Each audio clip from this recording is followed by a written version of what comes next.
Un héroe de guerra entró en una sala de audiencias con la máxima condecoración de la nación. El juez le dijo que se la quitara, y ese momento desenterró años de injusticias enterradas. Podías escuchar caer un alfiler cuando entró. El sargento Dellin Massey se mantenía erguido incluso en el silencio. La sala no estaba abarrotada, pero tampoco vacía. Era un asunto civil rutinario en Wilmington, Delaware, al menos en el papel. Un compañero veterano, un amigo de Fort Drum, estaba siendo demandado por una disputa contractual. Dellin había volado para testificar como testigo de carácter, nada más, nada dramático. Llevaba su uniforme formal, zapatos pulidos, todo en su lugar, cada cinta alineada. Pero no eran las cintas lo que la gente notaba. Era la pequeña estrella dorada sobre su corazón, la medalla de honor. Cuando dio un paso al frente para tomar el estrado, la sala cambió, no porque él hubiera hecho algo, sino porque no necesitaba hacerlo. Simplemente era. El alguacil carraspeó para anunciarlo. Sargento del Ron Massey, ejército de retirado. Las botas de Dellin resonaron suavemente en el suelo. Sus ojos no recorrieron la sala. Sabía a dónde iba. Cuando llegó al estrado y levantó la mano derecha para jurar, el juez Franklin Dorsey lo interrumpió. «Un momento», dijo el juez. Hubo una pausa. El secretario levantó la vista. Los abogados se miraron miradas. «Necesito que se quite la medalla», continuó Dorsey. «Mantenemos un ambiente neutral en esta sala de audiencias. Eso incluye insignias excesivas que podrían influir en la percepción». Dellin no se movió, no por desafío, sino por sorpresa. «La medalla de honor no es un adorno», ofreció cautelosamente su abogado. Dorsey no se inmutó. «Esto es un tribunal de justicia, no una ceremonia». Podía sentirlo, la incomodidad, la incredulidad. Un murmullo o dos desde la galería. Alguien grababa con su teléfono, lo suficientemente bajo como para no llamar la atención. Dellin tomó aire. Luego, lentamente, desprendió la medalla de su chaqueta y la colocó en su regazo. No en la mesa, no para exhibirla, solo en silencio.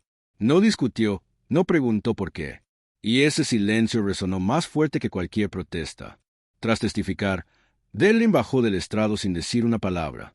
No se quedó para un apretón de manos o reconocimiento. Salió de la sala, con la medalla aún en su palma. Un reportero del Wilmington Ledger estaba afuera, fumando cerca de la acera. Vio la expresión en el rostro de Dellin. Una pasante del tribunal lo siguió de cerca, con el teléfono aún en la mano. Subió el clip a X. Para la noche, el video había alcanzado más de 600,000 vistas. El pie de foto decía: «Juez ordena al receptor de la medalla de honor quitarse la medalla en la sala». ¿En serio? Grupos de veteranos comenzaron a etiquetar a sus capítulos. Activistas cuestionaron la conducta del juez. Civiles que no sabían nada sobre el decoro militar aún sabían lo suficiente para decir: «Eso está mal». El juez Dorsey se negó a comentar, pero Dellin tampoco dijo nada. Regresó a su hotel, no revisó su teléfono, no publicó una declaración. Se sentó al borde de la cama y miró por la ventana hacia el estacionamiento. Sin ira, sin indignación, solo calma. Más tarde esa noche, llamó a su madre. «¿Estás bien?», preguntó ella. «Sí, solo cansado», respondió él. Ella esperó, sabiendo que había más. «Me hizo quitármela», añadió Dellin. Dijo que era demasiado. Hubo una pausa. «La ganaste con tus manos, tus pies y tu sangre», dijo ella suavemente. Algunos no saben a qué huele el respeto hasta que se ahogan con él. Dellin no respondió. Solo se quedó allí, dejando que las palabras de su madre se asentaran. Pero lo que nadie sabía aún era cuán profundo era realmente el daño y cuán lejos llegaría. 2 días después, Dellin estaba de vuelta en Chesapeake, Virginia. Sin prensa, sin declaraciones, solo el Ivone, su labrador mixto, en su sendero habitual detrás del estacionamiento de la iglesia. Llevaba una sudadera de Old Navy y pantalones cortos de gimnasio. Para cualquiera que lo viera, parecía un tipo más paseando su perro. Pero por aquí, la gente lo conocía. No porque él quisiera, sino porque simplemente lo hacían. En la tienda de la esquina, le decían «gracias, señor», y le estrechaban la mano como por instinto. El cartero le dejaba notas cuando el pronóstico era malo. Y de vez en cuando, un extraño dejaba una pequeña bandera o una tarjeta hecha a mano en la base de su buzón. Dellin nunca hizo alboroto por ello. Nunca le contó a sus vecinos sobre la medalla. Algunos solo lo descubrieron después de que ese video del tribunal se volviera viral. Pero mucho antes de todo esto, mucho antes de Siria, Fort Drum y el día que cambió su vida, Delin era solo un chico de South Norfolk, con una voz firme y una manera uncanny de sentarse en la quietud. Fue criado por su madre, Cora Massey, una enfermera de hospicio jubilada que creía en bordes afilados y palabras suaves. Su padre, Bernard, había muerto cuando Delin tenía 14 años, de un ataque al corazón repentino. Un hombre tranquilo también, pero que creía que llegar a tiempo y hablar con propósito eran señales de fuerza. Eso se quedó. Delin se alistó a los 19 años.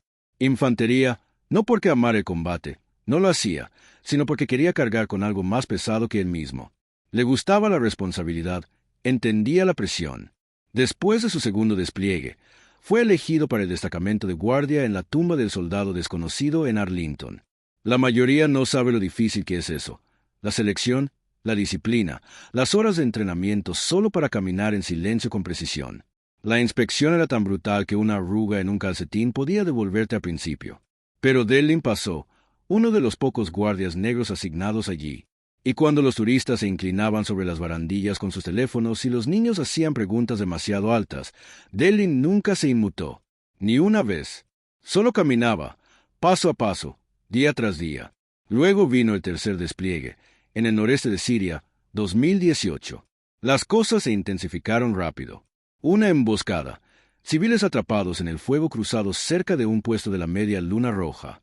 Humo, gritos. Su unidad quedó atrapada. El contacto por radio roto. Delin lideró un equipo dividido para flanquear a los atacantes, no para contraatacar, sino para crear una vía de escape para los médicos y los heridos. Él mismo cargó a 2 soldados heridos bajo fuego. Uno no lo logró. El otro le atribuyó a Delin haberle salvado la vida. Un mes después, lo retiraron de la rotación activa y le informaron discretamente que estaba siendo considerado para la medalla de honor. No le contó a nadie, ni siquiera a Cora, hasta 2 semanas antes de la ceremonia. E incluso entonces, lo presentó como un conflicto de horarios. La ceremonia fue a puerta cerrada, solo con familia, sus oficiales al mando y algunos miembros electos del Congreso presentes. Delin usó la medalla una vez en televisión. Después de eso, la guardó en una pequeña bolsa de terciopelo en su cajón de calcetines. Le dijo a su amigo Julius una vez, usarla se siente como robar la voz de alguien más. Los chicos que no regresaron, ellos la ganaron más. Cuando aceptó testificar en Delaware, Julius lo había instado a usarla. Piensas pequeño frente a gente pequeña, te haces más pequeño, había dicho Julius. Usa la maldita cosa. No eres tú quien debería estar callado. Delin había sentido en silencio, como solía hacerlo en casa. Ahora, con Boone trotando adelante en el sendero, Delin se detuvo bajo la sombra de un pino alto, sacó la medalla de su bolsillo y solo la miró. No sentía ira, sentía como si alguien lo hubiera mirado a la cara y le hubiera pedido que no existiera tan ruidosamente. Cora le trajo té esa noche sin decir mucho. Siempre le había dado espacio, incluso cuando no estaba de acuerdo. Pero al entregarle la taza, se detuvo. ¿Vas a dejar que se salga con la suya?, preguntó. Él la miró. No estoy seguro de qué significa. Salirse con la suya, aún, respondió. Ella arqueó una ceja, luego le dio la más leve sonrisa. Bueno, solo no te sientes tanto tiempo que olvides cómo pararte. Mientras Delin dejaba atrás la guerra, el tribunal no fue su primer campo de batalla, ni sería el último. 2 mañanas después, Delin se reunió con Julius Roe en Carter's Diner, justo al lado de Compostela Road. Se sentaron en un reservado cerca del fondo, bajo un ventilador de techo polvoriento que siempre hacía un clic al girar. La camarera ya conocía sus pedidos: café negro para ambos, huevos revueltos para Julius, salchicha de pavó para Delin. Julius, ex-marine, 22 años de servicio, tenía esa mirada, hombros que no se relajaban incluso cuando sonreía. Conocía a Delin desde hacía más de una década. No eran mejores amigos, solo 2 hombres que se entendían sin necesidad de muchas palabras. «Sabes, vi ese clip como 20 veces», dijo Julius, removiendo azúcar en su café. «No solo te dijo que te lo quitaras, te hizo desaparecer». Delin no respondió de inmediato. Todavía miraba el vapor que subía de su taza. «No estaba tratando de hacer una declaración», dijo Delin. «Era solo el uniforme. Así es como lo uso». «No tenías que hacer una declaración», respondió Julius. La medalla lo hizo por ti. Eso quedó pesado entre ellos. Julius se recostó y cruzó los brazos. ¿Alguna vez lo has visto hacer eso con alguien más? Decirle a un tipo con una estrella de plata que se quite su insignia o a un sheriff que deje su placa. No, porque no se trataba de la medalla. Se trataba de quien la llevaba puesta. Delrin no discutió. Solo negó con la cabeza lentamente. Sigo preguntándome, dijo en voz baja, si hubiera dicho que no, si me hubiera negado, ¿qué habría pasado? Julius resopló. Probablemente te habría acusado de desacato o encontrado alguna excusa para despejar la sala. Esa es la cosa con gente como Dorsey. No les gusta que los desafíen, no en voz alta, no en público, especialmente no por alguien que no puede ser ignorado.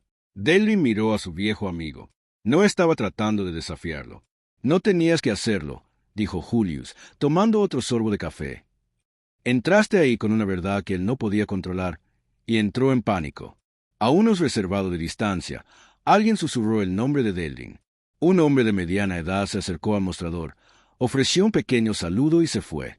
Delrin le dio un rápido asentimiento. ¿Ves eso?, dijo Julius, señalando hacia la puerta. Por eso la gente está hablando. Saben cuando algo está mal, incluso si no puede nombrarlo. Delrin suspiró. No pedí esto. Solo fui a apoyar a un amigo. No importa. Te encontró de todos modos. Terminaron el desayuno en silencio. Pero mientras caminaban hacia sus camionetas, Julius dijo algo que quedó resonando. Ahora tienes una elección. Puedes quedarte callado, o puedes empezar a hablar. Esa noche, después de pasear a Boone y cerrar con llave, Delrin se encontró mirando la medalla otra vez. Todavía dentro de su bolsa de terciopelo, aún guardada en el cajón de calcetines bajo los blancos cuidadosamente doblados. La sacó y la sostuvo en su mano. Se sentía más pesada de lo habitual. Pensó en esa sala de audiencias, en cómo el aire cambió tan rápido, en cómo pasó de ser testigo a distracción, como si su sola presencia fuera demasiado complicada, demasiado ruidosa. La giró en su mano. No había glamour en ella, solo responsabilidad. Luego abrió su laptop. Había más de 300 correos en su bandeja de entrada. Asuntos como estamos contigo y la voz de un veterano importa. La mayoría eran de desconocidos, algunos de viejos camaradas con los que no había hablado en años. Uno era de la familia de un soldado a que había sacado del campo en Siria. No los abrió, aún no. En cambio, volvió a hacer clic en el video, el que la pasante había subido. Se vio a sí mismo caminando por la sala, vio el momento en que el juez levantó la mano, congeló el fotograma justo antes de que desprendiera la medalla. Se veía tranquilo, pero ahora entendía lo que Julius quería decir. No era solo un hombre siendo silenciado, era un mensaje siendo borrado. Y no solo para él, sino para cualquiera que se pareciera a él, que sirviera como él, que hubiera ganado algo en un país que aún cuestionaba el valor de su presencia. A la mañana siguiente, respondió a un correo, luego a otro, luego a 10. Y luego hizo una llamada a alguien que podía ayudarlo a decidir qué seguía. Sierra Land no soportaba el silencio. No en las salas de audiencias, no en la prensa, y definitivamente no de la gente en el poder. A los 31 años, ya era conocida en Delaware por ser una periodista incisiva que hacía las preguntas que otros evitaban. No buscaba chismes ni titulares sensacionalistas. Su trabajo se basaba en patrones, detalles silenciosos que conectaban cosas que la mayoría pasaba por alto. Cuando el video del juez Franklin Dorsey ordenando a Delrin Massey quitarse su medalla de honor se volvió viral, Sierra no reaccionó de inmediato. Lo vio 5 veces, luego se recostó en su pequeño apartamento fuera de Nueva York e hizo lo que siempre hacía cuando algo no le parecía correcto, empezó a investigar. Recordó haber cubierto una historia 3 años antes sobre un marine latino cuyo testimonio fue descartado en un tribunal de familia. Mismo juez, tono diferente, pero el mismo hilo. Dorsey había dictaminado que el trauma militar del hombre nublaba su juicio y eliminó por completo su declaración de carácter. En ese momento, apenas causó revuelo, pero ahora Sierra volvió a ese caso y miró más profundo. El nombre era el sargento de personal Luis Barrera. Sirvió en Fallujah, baja honorable, sin antecedentes penales. Perdió la custodia compartida de su hija basada en el fallo de Dorsey de que carecía de regulación emocional. Sierra recordaba haber entrevistado a Barrera brevemente, pero no había llegado a nada en ese entonces. Abrió una nueva carpeta y la tituló Patrones de Dorsey. 3 horas después, tenía 5 casos más, cada una involucrando veteranos minoritarios donde Dorsey había encontrado formas sutiles de desacreditar o minimizar su presencia en el tribunal. Lenguaje como uniforme distracte o servicio previo no directamente relevante. Uno incluso llamó a una estrella de bronce de un veterano potencialmente perjudicial para el sentimiento del jurado. No quería sacar conclusiones precipitadas. Así no trabajaba. Pero era un hilo que valía la pena seguir. Sierra contactó a una reportera judicial en la que confiaba, Marnie Keller. Marnie había trabajado en la sala de Dorsey durante años antes de jubilarse anticipadamente. ¿De verdad quieres meterte ahí?, preguntó Marnie por teléfono. Ya estoy dentro, respondió Sierra. Hubo una larga pausa. Luego Marnie dijo, nunca gritó, nunca maldijo, pero tenía una forma de hacerte sentir que tu sola presencia era una ofensa, especialmente si llevabas tu historia a la vista. ¿Trató a los oficiales blancos de la misma manera?, preguntó Sierra. Marnie no respondió de inmediato. Digamos que he visto a Sheriff entrar con sus placas brillando y él nunca parpadeó, dijo. Sierra comenzó a escribir. Publicó una columna corta al día siguiente, no acusatoria, solo factual, titulada Consistencia judicial o respeto selectivo, una mirada al historial del juez Dorsey en el tribunal. Enumeró 6 casos, citó las transcripciones, sin comentarios, solo hechos. Terminó con una sola pregunta: ¿por qué el servicio militar inspira respeto en algunos casos y resistencia en otros? El artículo ganó tracción. Grupos de veteranos comenzaron a compartirlo. Estaciones de TV locales pidieron entrevistas. Sierra declinó. No buscaba atención. Quería rendición de cuentas. Luego, su bandeja de entrada comenzó a llenarse. Un correo anónimo de un asistente legal que había trabajado en las oficinas de Dorsey durante 4 años. Otro de un defensor público que dijo que había guardado silencio demasiado tiempo. Para el fin de semana, Sierra tenía una pila de notas, correos y memorandos internos de personas que habían visto al juez operar detrás de escena. Un memorando describía un caso de 2016 donde Dorsey redirigió silenciosamente un grupo de jurados tras notar que 2 tenían pines de insignias militares en sus chaquetas. Sin razón oficial, solo reorganización de jurados por neutralidad. Otro describía que se refirió a un oficial naval negro como una influencia potencial en jurados emocionalmente inestables. Sierra sabía que debía ser cuidadosa. No quería sensacionalizar, pero la historia se escribía sola. Contactó a Delvin. No respondió a su primer correo ni al segundo, pero en el tercero escribió: aprecio tu trabajo. No estoy listo para hablar. Aún no. Eso fue suficiente. Sierra siguió adelante. Presentó una solicitud formal para los fallos públicos de Dorsey a través del Consejo Judicial de Delaware. Contactó a la Asociación de Abogados local, discretamente pero con persistencia. Reunió las piezas del rompecabezas. Y mientras tanto, la sección de comentarios bajo su artículo seguía creciendo. La gente no solo estaba enojada. Estaban recordando historias que habían enterrado, momentos que pensaban que nadie creería. Mientras los reportajes se hacían más fuertes, Delvin hizo lo opuesto, desapareció por un tiempo. No había publicado nada desde que regresó de Wilmington. Apenas revisaba sus redes sociales. El video, las entrevistas, los artículos de opinión. Era demasiado.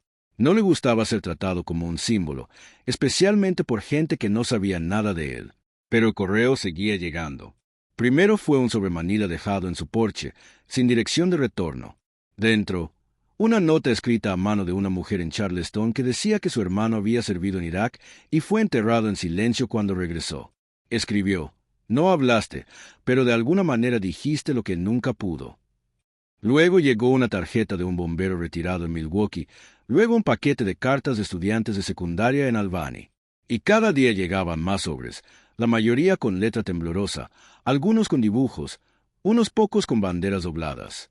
Delvin no sabía qué hacer con ellos.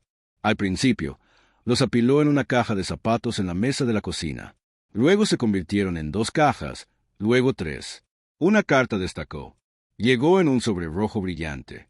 Dentro había una nota escrita con crayón azul, presionada tan fuerte que dejó marcas en la parte trasera del papel.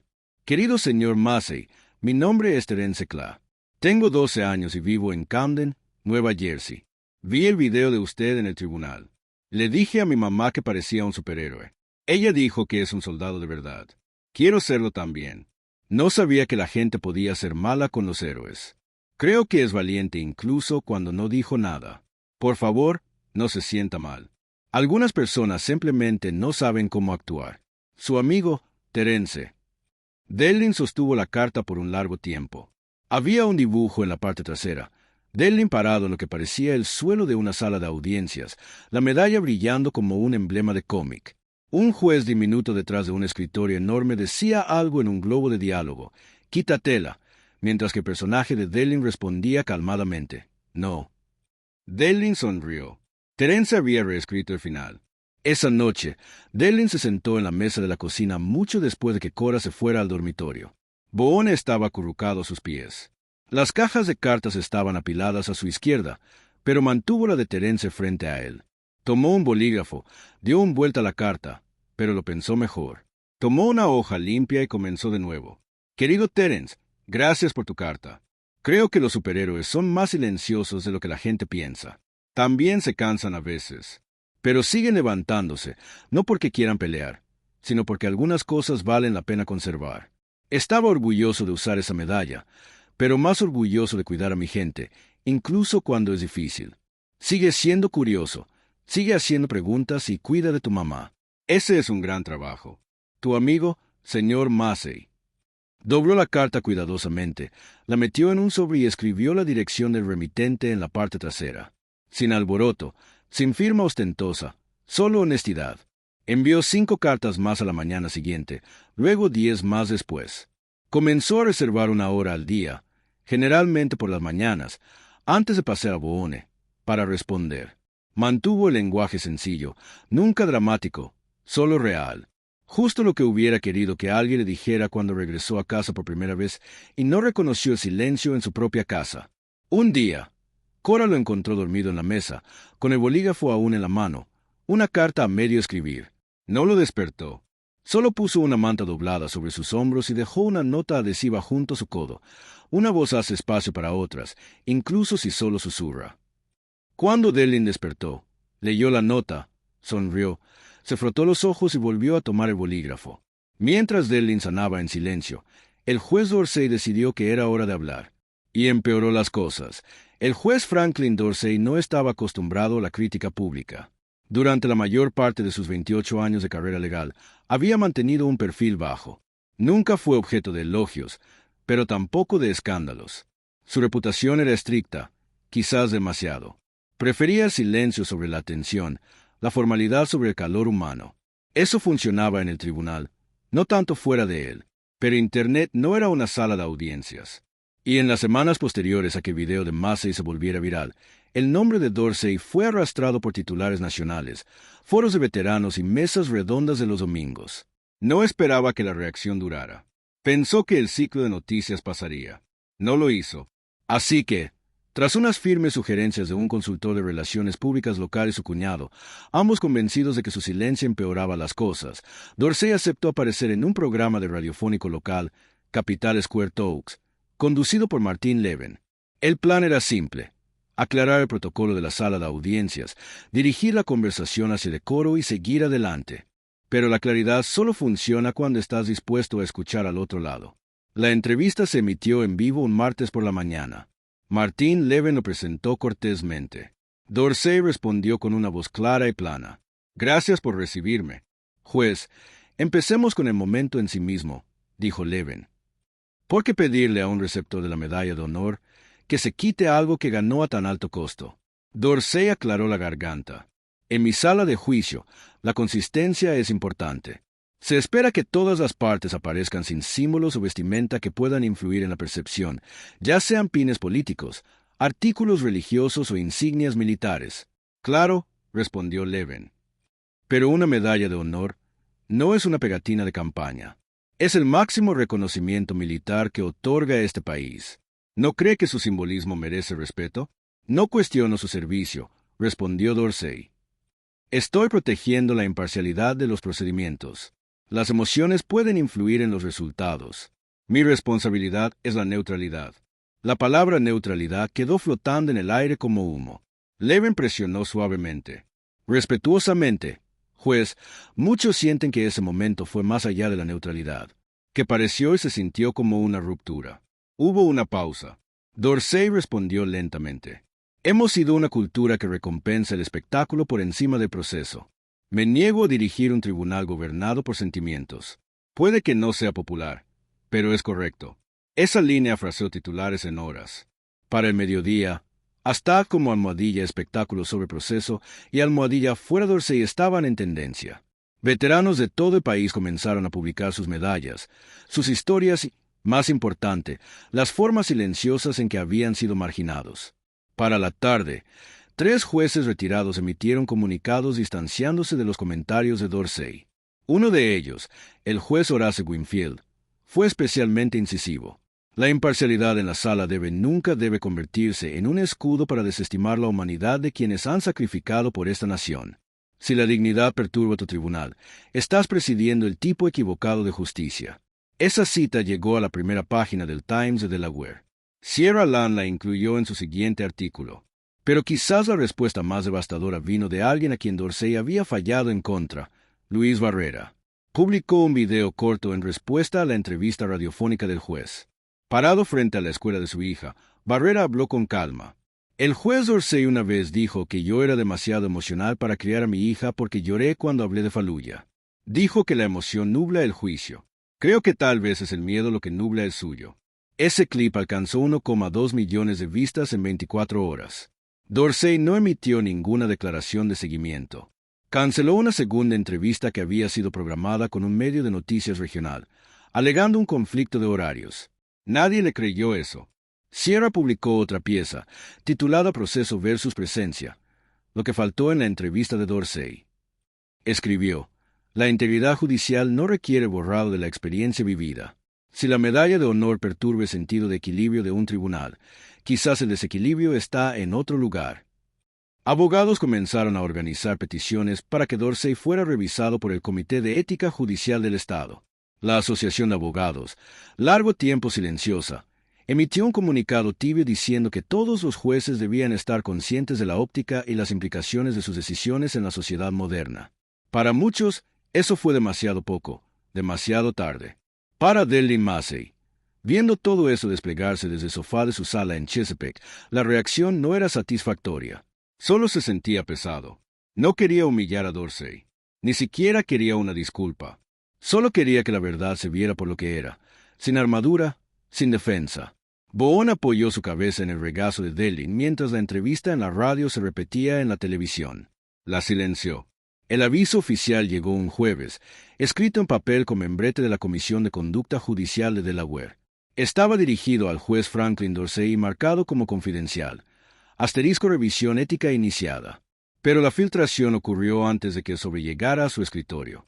A la mañana siguiente, el Correo de Delaware publicó una alerta de última hora. Comisión Judicial inicia revisión ética sobre la conducta del juez Franklin Dorsey en la sala. Ya no se trataba solo de Delin. La revisión enumeraba al menos 8 casos pasados bajo examen preliminar, todos con temas recurrentes.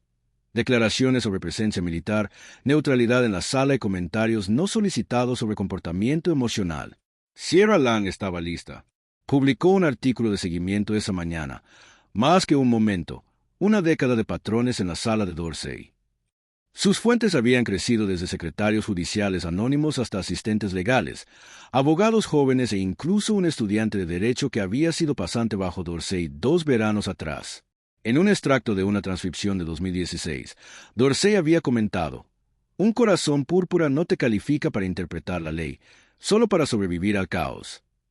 Lo dijo en respuesta a un veterano que intentó testificar en un caso de disputa doméstica que involucraba a su propio hermano.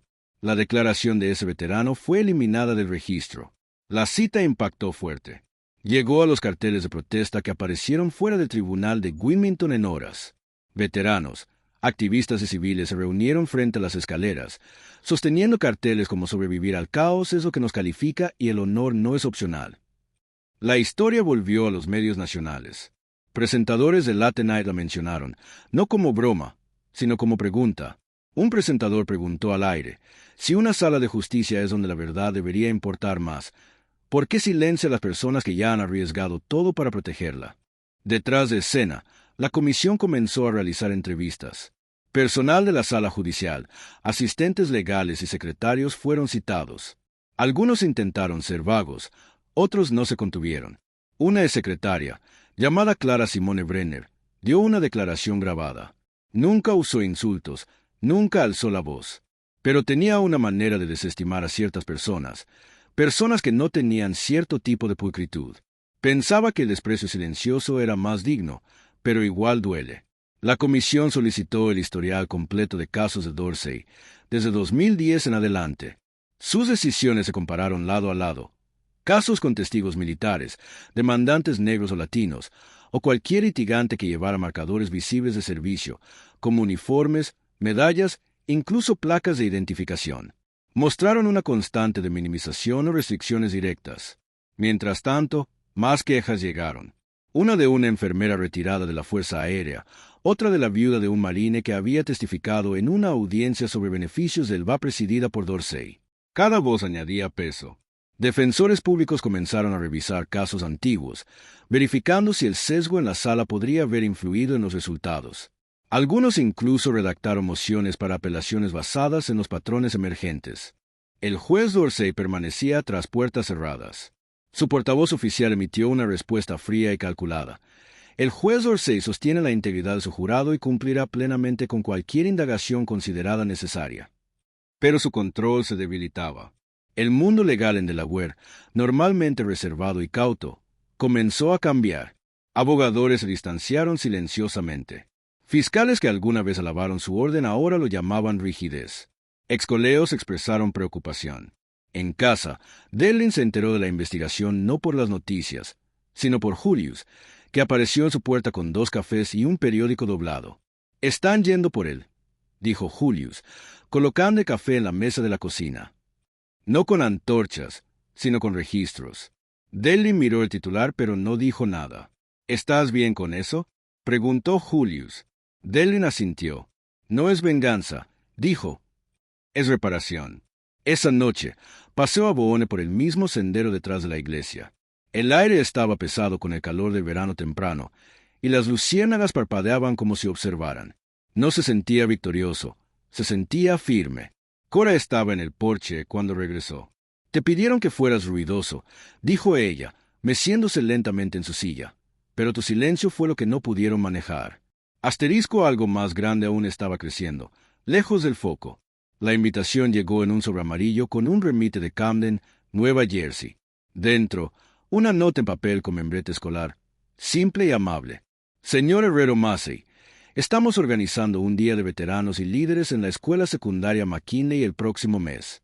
Terence Cla, un estudiante de 7º grado aquí, dijo que le respondió su carta. Ha compartido su experiencia con cada maestro en nuestro edificio. Significaría el mundo si viniera a hablar». Delin lo leyó 2 veces. No había planeado viajar otra vez, no para discursos, no para cámaras. Pero esto no era un equipo de noticias. Era un niño, uno real, con dibujos y preguntas más grandes que su cuerpo. Así que una semana después, Delin tomó la enero de 95 hacia el norte, solo él, una bolsa de lona y bohón en el asiento trasero. No empacó un traje, solo pantalones, una camisa de botones y su medalla, aunque aún no había decidido si la usaría. La escuela secundaria de McKinley parecía muchas escuelas: ladrillo marrón, barandillas descascaradas y un patio que había visto mejores décadas. Pero los niños estaban vibrantes. Una pancarta en la valla decía «Semana del Honor. Conoce a nuestros héroes locales». Banderas de crayones decoraban las ventanas. Dentro, el gimnasio tenía sillas plegables en filas torcidas, estrellas de papel pegadas en las paredes, un micrófono apoyado en una caja de leche. No era sencillo, pero era real. Delin esperó atrás hasta que llamaron su nombre. Algunos padres estaban dispersos cerca de las gradas. Los maestros susurraban entre sí mientras caminaba al frente. Terence estaba sentado con las piernas cruzadas en la segunda fila, su rostro iluminado. Su mano se alzó en un pequeño gesto de saludo. Delin asintió en respuesta, sin espectáculo, solo un pequeño gesto. No habló con notas. Solo miró a las filas de niños, algunos niños desganados, algunos susurrando, algunos no prestando atención, y dijo: «Mi nombre es Delin Massey. Soy de la Virginia, Chesapeake, Virginia. Estuve en el ejército 17 años. Hice 3 despliegues en el extranjero. Estuve de guardia en el Cementerio Nacional de Arlington. Hace unas semanas, un juez me dijo que me quitara algo que gané. Algunos estudiantes se enderezaron. No discutí, no grité. Solo me lo quité. No porque estuviera avergonzado, sino porque sabía que no necesitaba probar nada en esa sala. Sé quién soy. Hizo una pausa, dejó que el silencio se asentara. A veces el mundo les pedirá que se encojan. Lo llamarán humildad. Pero encogerse no es lo mismo que estar callado. Estar callado es una elección. Encogerse es algo que quieren de ustedes para que ellos puedan tomar más ocupar espacio. Más cabezas se giraron hacia él. No tienen que ser ruidosos para ser fuertes. Solo tienen que ser honestos. Y cuando sepan la verdad sobre quiénes son, de dónde vienen y qué han hecho, no tendrán que pelear cada batalla. A veces, lo más difícil es quedarse quieto. Una mano salió. No era de Terence, una niña en la tercera fila. ¿Tenía miedo ese día?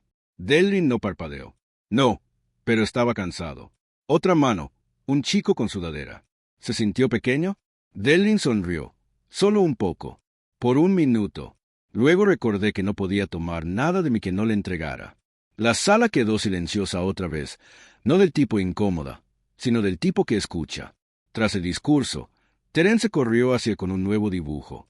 Era una imagen de Delrin sentado en un porche con una mujer mayor y un perro. La medalla estaba de nuevo en su pecho. En una burbuja sobre su cabeza decía, «Todavía lo tengo». Delrin rió. «Estás mejorando en estos», dijo. Terence sonrió. «¿Lo usarás la próxima vez?» «Creo que sí», dijo Delrin. «Gracias por recordármelo». En el camino de regreso a casa, Boone roncó suavemente en el asiento trasero. Delrin seguía pensando en la pregunta, ¿te sentiste pequeño? Y en cómo un niño tan joven había tocado el punto exacto que la mayoría de los adultos evitaba. Ya no se sentía pequeño. No por algo grandioso que hubiera dicho, sino porque decir la verdad en voz alta, incluso a un grupo de estudiantes de secundaria, hizo que el peso se desplazara. En Chesapeake, Cora esperaba con una olla de gumbo y una historia sobre el buzón roto del vecino. Esa noche se sentó con ella, la medalla aún en su caja, y por primera vez desde el tribunal, la sacó y la puso en la encimera de la cocina. No para presumir, solo para dejarla respirar. Pero mientras Delrin encontraba paz, Dorsey perdía el control, y rápido. La carta de renuncia fue breve, de 3 párrafos, escrita a máquina, no firmada a mano, sin disculpas, sin admisión de culpa. Solo una nota estéril dirigida al juez presidente de Delaware, citando distracciones continuas incompatibles con el servicio judicial. El juez Franklin Dorsey dimitía. La noticia se filtró a media mañana, primero por una secretaria judicial, luego confirmada por el secretario de prensa de la comisión. En un comunicado leído sin emoción, se notificó al público. Y así, 28 años en el banquillo terminaron en silencio. Pero no todos quedaron callados. En una hora, Sierra Lamb publicó su entrega final, El hombre que nunca alzó la voz. Era diferente a sus otras piezas, menos clínica, más reflexiva. Comenzó con una cita de una transcripción de 2012, donde Dorsey había amonestado suavemente a un veterano por hablar con demasiado orgullo ante el jurado. Luego escribió, «No se trata solo de una toga, un banquillo o un momento de exceso. Es sobre cómo la dignidad a veces se trata como una disrupción cuando no viene en el envoltorio correcto. Es sobre las formas silenciosas en que poder hace desaparecer a las personas». Franklin Dorsey nunca gritó, pero lo que hizo habló mucho. El artículo volvió a ser tendencia nacional, pero ahora el tono era diferente. Menos indignación, más ajuste de cuentas. Varios jueces del Estado revisaron silenciosamente su propia conducta pasada. Paneles legales comenzaron a circular memorandos internos recomendando sensibilidad hacia los miembros del servicio, especialmente los que testificaban en uniforme. Los defensores públicos reabrieron casos cerrados. Unos veteranos, incluido Luis Barrera, presentaron mociones para nuevos juicios basados en el prejuicio histórico de Dorsey. Un joven fiscal, R. Van Chernick, publicó un hilo en X que decía en parte, «Practicé en la sala del juez Dorsey por 5 años. Siempre me pregunté por qué parecía más duro con los veteranos que no se veían a lo que esperaba él. No dije nada. Eso fue cobardía. No cometeré ese error de nuevo». Su publicación obtuvo casi $500,000 de me gusta. Mientras tanto, los carteles de protesta desaparecieron de las escaleras del tribunal. Los grupos de veteranos pasaron a otras luchas. Pero el nombre de Dorsey ahora estaba junto a una lista de jueces cuya caída no estaba ligada a la corrupción, sino algo más silencioso y, en algunos aspectos, más peligroso: respeto selectivo. Delin se enteró en no de la renuncia por la propia Sierra. Ella llamó tarde en la tarde. Pensé que debería saberlo antes de que el resto del país se enterara. Aprecio eso, dijo él. Hubo una pausa. No escribí nada de esto para hacerte un símbolo. Delin, dijo Sierra. Espero que lo sepas. Lo sé, respondió él. Hablaron unos minutos más. Luego se despidieron. Sin gran momento. Sin nota emocional final. Solo entendimiento mutuo. Delin salió afuera después, descalzo en el porche. Boone paseaba cerca del buzón. El cielo estaba rayado de naranja, desvaneciéndose a púrpura. Cora salió con 2 vasos de té helado. Entonces se fue, dijo. Delin asintió. ¿Qué sientes? Como si tuviera que barrer el porche. Ella sonrió. Eso está bien. Se sentaron juntos en silencio, los 2 vasos sudando en el calor, los grillos comenzando a cantar. Dentro, la medalla estaba en su caja en el estante de pasillo, no escondida, no exhibida, solo colocada allí, como si perteneciera.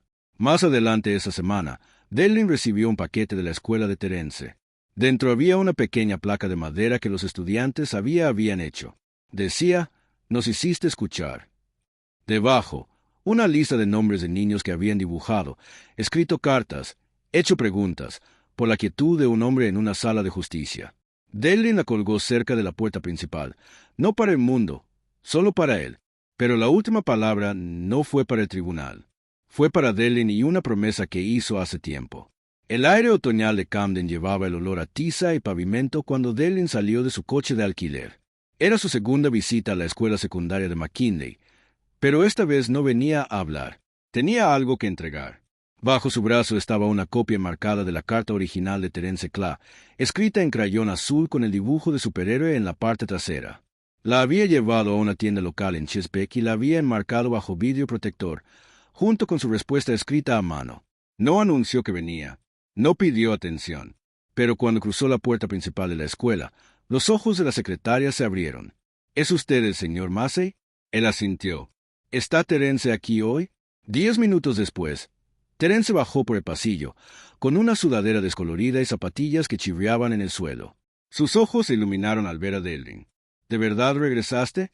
Te dije que tal vez lo haría, dijo Delin. No me gusta romper promesas.